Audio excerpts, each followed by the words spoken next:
ये retail investors के साथ खिलवाड़ हो गया है बहुत बड़ा। मुझे खुद इस बात का अंदाजा नहीं है कि वॉरेन बफेट साहब ने इस चढ़ते उतरते मार्केट में कितना पैसा कमाया है। तो स्टॉक मार्केट जो है एक आम रिटेल इन्वेस्टर के लिए बहुत खतरनाक होता जा रहा है। जैसा कि आप जानते हैं, जब ट्रंप साहब ने टैरिफ्स का ऐलान किया था तब स्टॉक मार्केट बहुत तेजी से नीचे चला गया और कई रिटेल इन्वेस्टर्स हताश हो गए। जल्दबाजी में उन्होंने कई शेयर्स बेच भी दिए, चाहे वो नुकसान में हो, प्रॉफिट में या कम प्रॉफिट में, मैं नहीं जानता, लेकिन बहुत सारे शेयर्स बिके।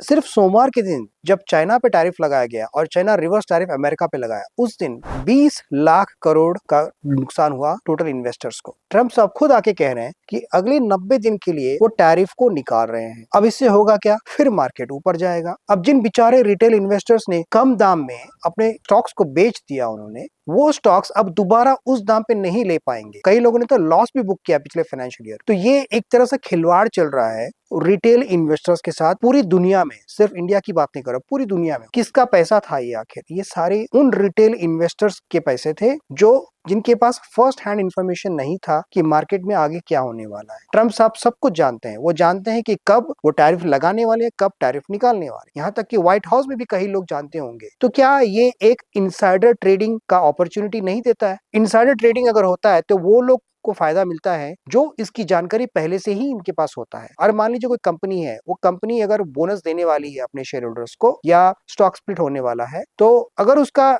इंफॉर्मेशन प्रमोटर के पास खुद हो पहले से ही और प्रमोटर खुद ही पहले शेयर्स खरीद ले, उसके बाद उसका ऐलान करे, तो शेयर्स के रेट तो बढ़ जाएंगे। अगर इस तरह का कोई एक्टिविटी प्रमोटर इंडिया में या किसी भी देश में करता है तो उसे तो जेल हो जाएगी। लेकिन ट्रंप साहब खुद अब आके पहले एक बार टैरिफ लगाते हैं, फिर टैरिफ निकालते हैं। ये रिटेल इन्वेस्टर्स के साथ खिलवाड़ हो गया है बहुत बड़ा। इसीलिए मैं कहता हूं, अगर आपको स्टॉक मार्केट में इन्वेस्ट करना है तो आप एसआईपी के जरिए कीजिए, जिससे कि मार्केट के जो फ्लक्चुएशन होता रहेगा, अगर उससे आपको फर्क नहीं पड़ेगा। अब मार्केट एकदम से गिर जाता है, अगर उसमें भी आप कुछ स्टॉक्स खरीद लेते हैं, जब चढ़ जाता है उसमें भी स्टॉक्स खरीद लेते हैं, तो ओवरऑल एवरेजिंग इतना बढ़िया होता है कि एकदम से आपको लॉस नहीं होता। फ्लक्चुएशंस होते हैं मार्केट में, लेकिन कई लोग ऐसे हैं जो इस फ्लक्चुएशन में अपना सब कुछ गवा चुके हैं, और ये खास करके वो रिटेल इन्वेस्टर्स हैं जिनकी आवाज आज की तारीख में कोई नहीं उठा रहा। क्या होगा? इतनी मेहनत से मिडिल क्लास मेहनत करता है और कमा के लाता है, और वो थोड़ा सा जो पैसा बचता है वो चाहता है कि उससे पैसा उसका बढ़े। सेविंग्स अकाउंट में डालने के बदले स्टॉक मार्केट में डालता है, और वहां इस तरह का खिलवाड़ हो जाता है। जब आप स्टॉक मार्केट में इन्वेस्ट करें तो एसआईपी के जरिए करें, जिससे कि आपका फ्लक्चुएशन से आप बचे रहे। ये कहते हुए मैं आपसे अलविदा कहता हूँ। जुड़े रहिए मेरे साथ द वॉइस ऑफ राहुल में, क्योंकि राहुल बोलता है।